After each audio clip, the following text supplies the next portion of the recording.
샬롬, 전재민 목사입니다. 오늘은 월요일 매일 묵상입니다. 오늘 말씀을 통하여서 하나님께서 우리에게 주시는 그 은혜를 경험하기를 소망합니다. 오늘 말씀을 보게 되어지면 인생의 노년을 어떻게 보내야 될지에 대해서 말씀하고 있습니다. 우리의 시간이 흘러감에 따라 어떠한 모습으로 우리가 달라지게 될까요? 오늘 시편 71편 17절부터 24절의 말씀을 통하여 우리 함께 은혜 나누길 소망합니다. 우리 함께 말씀 보도록 하겠습니다. 하나님이여, 나를 어려서부터 교훈하셨으므로 내가 지금까지 주의 기이한 일들을 전하였나이다. 하나님이여, 내가 늙어 백발이 될 때에도 나를 버리지 마시며 내가 주의 힘을 후대에 전하고 주의 능력을 장래의 모든 사람에게 전하기까지 나를 버리지 마소서. 하나님이여, 주의 의가 또한 지극히 높으시니이다. 하나님이여, 주께서 큰 일을 행하셨사오니 누가 주와 같으리이까? 우리에게 여러 가지 심한 고난을 보이신 주께서 우리를 다시 살리시며 땅 깊은 곳에서 다시 이끌어 올리시리이다. 나를 더욱 창대하게 하시고 돌이키사 나를 위로하소서. 나의 하나님이여, 내가 또 비파로 주를 찬양하며 주의 성실을 찬양하리이다. 이스라엘의 거룩하신 주여, 내가 수금으로 주를 찬양하리이다. 내가 주를 찬양할 때에 나의 입술이 기뻐 외치며 주께서 속량하신 내 영혼이 즐거워하리이다. 나의 혀도 종일토록 주의 의를 작은 소리로 읊조리오리니 나를 모해하려 하던 자들이 수치와 무한을 당함이니이다. 오늘 시의 전반적인 분위기는 한 시인이 인생의 석양이 깃든 황혼의 들녘에서 지나간 날들을 회상하는 모습입니다. 시편 72편의 시를 크게 두 가지로 나누게 되어지면 1절부터 13절은 고통과 한숨, 탄원에 대한 이야기들이 있고, 그리고 14절부터 이야기는 하나님께서 주시는 은혜에 대한 감사, 그리고 신뢰에 대한 이야기를 하고 있는 것을 볼 수 있게 되어집니다. 노년에 이른 시인은 그럼 어떠한 감사를 표현했을까요? 17절의 말씀에 보면 그것이 나와 있습니다. 말씀 보겠습니다. 하나님이여, 나를 어려서부터 교훈하셨으므로 내가 지금까지 주의 기이한 일들을 전하였나이다. 시인은 어려서부터 하나님의 말씀을 통해 교훈을 받았다라고 합니다. 어려서부터 배운 교훈은 이 시인에게 있어서는 기준이 되었던 것이죠. 한 인생에 살아가는 방향, 말씀이 삶의 방향이 되었다는 것입니다. 교훈으로 살아온 인생은 주의 행하신 일들을 경험하게 되고 말씀에 자신의 것이 되었다는 것이죠. 살아있는 하나님의 말씀을 경험한 그 시인은 자신에게 행하신 것들을 다른 사람에게 드러내는 사람이 되게 되어졌습니다. 그런데 이 아름다운 삶을 살아간 노인의 고백은 18절의 반전을 보여주고 있는데요. 18절 말씀입니다. 하나님이여, 내가 늙어 백발이 될 때에도 나를 버리지 마시며 내가 주의 힘을 후대에 전하고 주의 능력을 장래의 모든 사람에게 전하기까지 나를 버리지 마소서. 여기서 보면 버리지 마소서, 버리지 마소서를 반복하며 이야기합니다.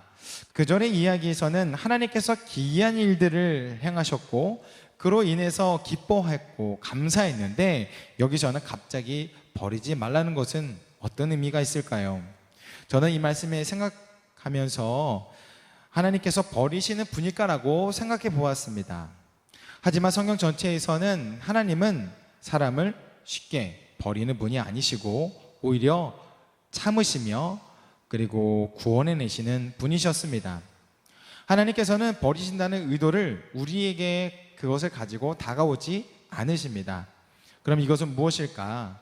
저는 인간 자체의 욕심, 정욕으로 말미암아 자신의 죄에 붙들리어 살아가게 되어 하나님으로부터 멀어지는 그 죄를 지을 수 있다라는 것을 이야기한다고 보았습니다. 죄, 노년이 들어서 하나님에게 죄가 되는 것은 무엇이 있을까? 저는 자기 힘이라고 할 수 있을 것 같습니다. 자기의 경험. 주께서 하셨다가 아닌 내가 하였다라고 하는 것. 능히 위치에 오르고 존경받는 사람이라면 쉽게 내가 했다라고 할 수 있지 않을까. 바로 교만을 이 시인은 경계한 것이죠. 18절에 버리지 말라고 말하는 것과 동시에 저는 이 노인의 비전도 함께 볼 수 있었습니다. 늙어 백발이 될 때에도 후대에 전하고 주의 능력을 장래 모든 사람에게까지 전하기라고 하며 이를 위해 힘쓰고 쓰임받고 싶다고 하나님께 간구했습니다. 성도 여러분, 저는 우리 성도님들에게도 하나님께서 주시는 비전이 있으신지 여쭙고 싶었습니다. 인생이 흘러가는 대로 내 가정에서 내 자식들이 요구하는 대로, 사회에서 요구하는 대로, 일터에서 요구하는 대로 살아가고는 있는데 하나님께서 요구하는 것은 무엇일까? 이 질문을 던져본 적은 있으신지요? 우리 교회의 표어라서가 아니라 저는 이 말씀을 묵상하게 되어질 때 떠오르는 것이 있었습니다. 마태복음 28장 19절부터 20절입니다. 그러므로 너희는 가서 모든 민족을 제자로 삼아 아버지와 아들과 성령의 이름으로 세례를 베푸고 내가 너희에게 분부한 모든 것을 가르쳐 지키게 하라. 볼지어다 내가 세상 끝날까지 너희와 항상 함께 있으리라 하시니라. 오늘 시인의 이야기를, 노년에 속한 그 시인의 이야기를 보자면 분명코 하나님을 전하는 것에 목적을 가지고 있습니다. 현대사회를 살아가는 성도님들에게도 동일하게 마태복음 28장 19절부터 20절의 말씀처럼 너희는 가서 전하라라는 말씀이 분명히 우리에게 주어져 있습니다. 하나님께서 요구하시는 것은 무엇일까요? 우리가 말씀을 살아내고 그 살아낸 말씀을 가지고 나가서 하나님을 드러내는 것이 바로 가서 전하라는 삶이라고 할 수 있습니다. 오늘 우리가 교만하지 아니하고 하나님을 의지하며 나아가는 저와 여러분 되기를 소망합니다. 그래서 나의 인생에 내가 했고 가정에서 요구하는 것만을 따라서 살아가는 사람이 이 인생이 아니라 하나님께서 원하신 것을 따라가게 되어질 때 정말 가정과 하나님 안에서 모든 것을 다 얻는 저와 여러분 되기를 간절히 바라고 기도합니다. 두 번째 고백을 보게 되어지면 19절과 20절의 말씀 보고 싶습니다. 노인이 전하고자 하는 기도의 내용이라고 할 수 있는데 한번 읽겠습니다. 하나님이여 주의 의가 또한 지극히 높으시니이다. 하나님이여 주께서 큰 일을 행하셨사오니 누가 주와 같으리이까. 우리에게 여러 가지 심한 고난을 보이신 주께서 우리를 다시 살리시며 땅 깊으신 곳에서 다시 이끌어 오리시리이다. 여기서 보게 되어지면 하나님이 큰 일을 하셨고 또 심한 고난 가운데서 우리를 하나님께서 살리셨다. 땅 깊은 곳에서 다시 이끌어 올리셨다라고 말합니다.